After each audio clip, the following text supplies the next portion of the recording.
Allô tout le monde, voici l'imprimante 3D que vous pourrez utiliser dans votre laboratoire créatif.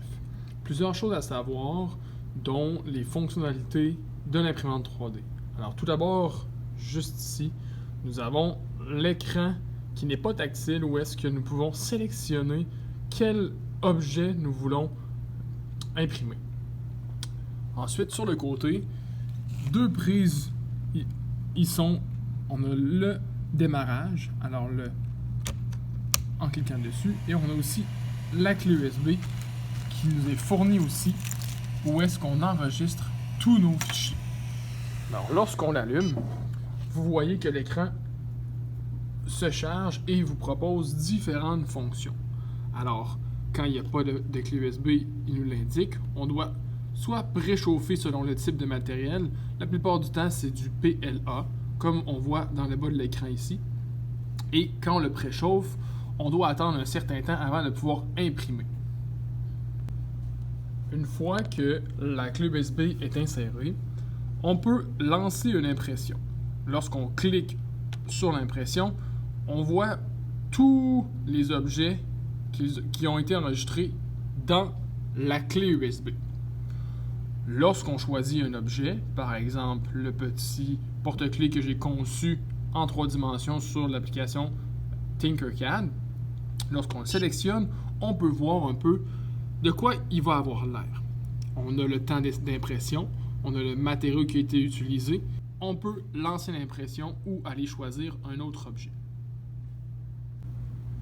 Important à savoir, avant de lancer l'impression, lorsqu'on sélectionne notre objet à imprimer, on peut voir la longueur de matériel qui va devoir être utilisé.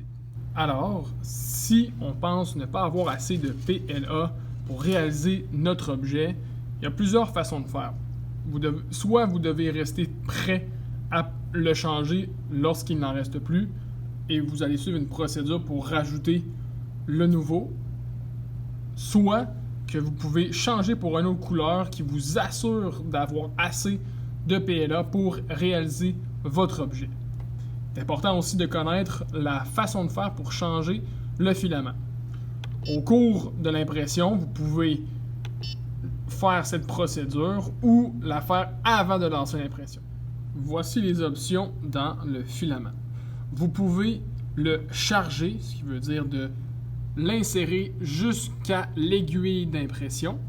Vous pouvez le décharger, ce qui veut dire vous allez l'enlever de l'aiguille pour ensuite le changer complètement avec un nouveau matériau en blanc ou à une autre couleur désirée.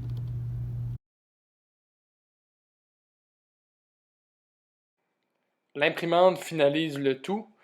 Une fois terminé, on doit laisser le plateau se refroidir avant de pouvoir extraire l'objet imprimé. Il suffit d'enlever le plateau aimanté. Ensuite, simplement tortiller le plateau pour pouvoir retirer l'objet en question.